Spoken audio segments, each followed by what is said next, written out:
মৰমৰ ছাত্ৰ-ছাত্ৰীসকল, তোমালোক আটাইকে মোৰ ইউটিউব চেনেল SGT ক্লাছলৈ স্বাগতম জনাইছোঁ। আজি এই ভিডিঅ'টোৰ জৰিয়তে ক্লাছ 6ৰ বিজ্ঞানৰ প্ৰথম ভাগৰ যিটো প্ৰথম চেপ্টাৰ বিজ্ঞানৰ বিচিত্ৰ জগতখন তাৰ প্ৰশ্নকেইটাৰ উত্তৰখিনি দিবৰ বাবে আগবাঢ়িছোঁ। 1 নম্বৰ প্ৰশ্ন খালি ঠাই পূৰ কৰা। অপশ্যন এ বিজ্ঞান হ'ল ডেছ আৰু ডেছৰ জৰিয়তে লাভ কৰা জ্ঞান। ইংৰাজীত দিয়া আছে a science is the knowledge acquired through dash and dash. Option এৰ প্ৰথম খালি ঠাইত তোমালোকে লিখিবা পৰ্যবেক্ষণ আৰু দ্বিতীয়টো লিখিবা পৰীক্ষা। ইংলিছ মিডিয়ামত প্ৰথম খালি ঠাইত হ'ব অবজাৰভেশ্যন আৰু দ্বিতীয়টো হ'ব এক্সপেৰিমেণ্ট। বি অপশ্যন পৰ্যবেক্ষণ ডেছ আৰু পৰীক্ষা এই পৰ্যায়কেইটাৰ সমষ্টিয়ে হ'ব বিজ্ঞানসন্মত পদ্ধতি। ইংৰাজীত B option observation dash and experimentation are the stages of scientific method. B অপশ্যনটো খালি ঠাইত আনুমানিক সিদ্ধান্ত বা ইংৰাজীত হাইপথেচিছ লিখিবা। নেক্সট অপশ্যন চি ডেছৰ বাবে আমি খাদ্য খাওঁ। উই ইট ফুড ফৰ ডেছ। চিৰ এনচাৰ স্বাস্থ্য ভালে ৰাখিবৰ বাবে আমি খাদ্য খাওঁ। ইংৰাজীত maintaining good health. Next option D পঞ্জাৱত মানুহে প্ৰধানকৈ ডেছ খায়। ইংৰাজীত dash is mainly taken as food in Punjab. Option D হ'ব ৰুটি। অপশ্যন ই কম্পাছত ডেছ থাকে বা ইংৰাজীত there is dash in a compass. Option ইৰ উত্তৰ হ'ব চুম্বক। কম্পাছত চুম্বক থাকে বা ইংৰাজীত মেগনেট MEGNET। 2 নম্বৰ প্ৰশ্ন শুদ্ধ উক্তিটোত ৰাইট চিন দিয়া।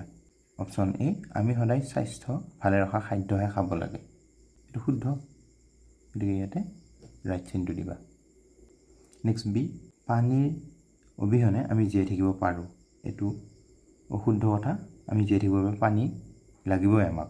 অপশ্যন চি বৰষুণ হিচাপে পানী আকাশৰ পৰা মাটিত পৰে। শুদ্ধ। নেক্সট ওলোমাই ৰখা চুম্বক এডাল সদায় পূবা পশ্চিমাকৈ থাকে। এইটো অশুদ্ধ, কাৰণ ওলোমাই ৰখা চুম্বক এডাল সদায় উত্তৰা দক্ষিণাকৈহে থাকে। নেক্সট ই হিমালয়ৰ ওপৰ অংশ আৰু মেৰু অঞ্চল বৰফেৰে ঢাক খাই থাকে। এইটো শুদ্ধ। একেদৰে ইংৰাজীখিনিত we should always eat healthy food. Yes, it is correct. Next we can live without water. এইটো cancel. Water falls from the sky as rain. Yes, it is correct.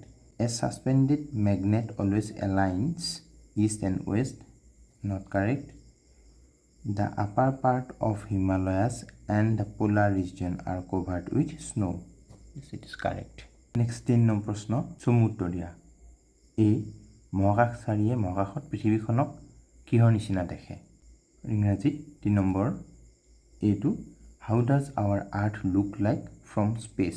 3 number এৰ এনচাৰটো হ'ব মহাকাশচাৰীয়ে মহাকাশত পৃথিৱীখনক এটা নীলা মাৰ্বলৰ নিচিনা দেখে। ইংৰাজীত our earth looks like a blue marble from space. Next B কম্পাছৰ মূল বস্তু কি। What is the main component of compass. 3 number বিটো এনচাৰ কম্পাছত চুম্বক থাকে। এই চুম্বকডালেই হ'ল কম্পাছৰ মূল বস্তু।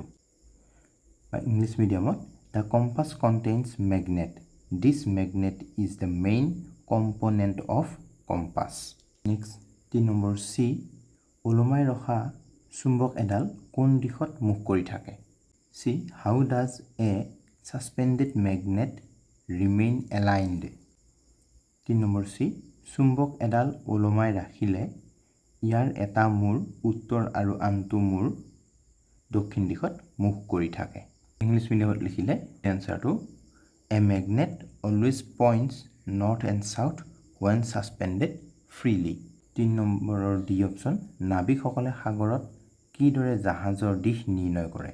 3 D how do sailors determine the direction of their ships at sea. 3 number ডিৰ উত্তৰটো জাহাজ চলাওঁতে নাবিকে কম্পাছ নামৰ এবিধ সঁজুলি ব্যৱহাৰ কৰে। কম্পাছত চুম্বক থাকে। এই চুম্বকডালেই কম্পাছৰ মূল বস্তু। মুক্তভাৱে ৰখা চুম্বক এডালে সদায় এটা মূৰ উত্তৰ আৰু আনটো মূৰ দক্ষিণ ফালে পোনাই থাকে। ইয়াক নিৰীক্ষণ কৰিয়েই নাবিকসকলে সাগৰত জাহাজৰ দিশ নিৰ্ণয় কৰে। ইংৰাজীত উত্তৰটো হ'ব the চেইলৰ্ছ use an instrument called compass The compass contains magnet which is the main constituent. Full stop. A magnet always point north and south when suspended freely. Thus, it becomes possible for the sailors to determine the direction of their ships at sea. Next, বিজ্ঞানসন্মত পদ্ধতিৰ পৰ্যায়কেইটা কি কি? ইংৰাজীত what are the stages of the scientific method? উত্তৰটো বিজ্ঞানসন্মত পদ্ধতিৰ পৰ্যায়কেইটা হ'ল পৰ্যবেক্ষণ, আনুমানিক সিদ্ধান্ত আৰু পৰীক্ষা। ইংৰাজীত লিখিলে the stages of the scientific method are observation, hypothesis and experiment. 4 number শুদ্ধ উত্তৰৰ গোলটো সম্পূৰ্ণকৈ পূৰ কৰা। 1. উইলবাৰ ৰাইট আৰু অৰভিল ৰাইটে তলৰ কোনবিধ আৱিষ্কাৰ কৰিছিল? উৰাজাহাজ, সাবমেৰিন, ৰেলগাড়ী, মটৰগাড়ী। আমি জানোৱেই যে উইলবাৰ ৰাইট আৰু অৰভিল ৰাইট অৰ্থাৎ ৰাইট ব্ৰাদাৰ্ছ বুলি কয় এওঁলোক দুজনে উৰাজাহাজ আৱিষ্কাৰ কৰিছিল। গতিকে অপশ্যন এটো শুদ্ধ আৰু তোমালোকে টাৰ্ক কৰি দিবা। 2. তলৰ কোনটো কামত কম্পাছ যন্ত্ৰ ব্যৱহাৰ কৰা হয়? A. দিশ নিৰ্ণয়ৰ কামত, B. গধুৰ বস্তু দাঙোতে, C. বস্তুৰ ওজন জুখিবৰ বাবে, D. বতাহৰ গতি জুখিবৰ বাবে। আমি গম পাইছোঁ যে কম্পাছ ব্যৱহাৰ কৰা হয় কেৱল দিশ নিৰ্ণয় কৰা। গতিকে অপশ্যন এটো শুদ্ধ আৰু এটো তোমালোকে সম্পূৰ্ণৰূপে ডাৰ্ক কৰি দিবা। ইংলিছ মিডিয়ামত 4 নম্বৰত darken the circle of the correct answer. 1. Which of the following was discovered by Wilbur Wright and Orville Wright? আমি গম পালোঁ এৰোপ্লেন। গতিকে এইটো ডাৰ্ক কৰি দিবা। 2 number in which of the following work compass is used? আমি গম পাইছোঁ কম্পাছ দিশ নিৰ্ণয়ৰ কাৰণে to determine the direction. আজিৰ ভিডিঅ'টোত ইমানখিনি আছিল। Thank U.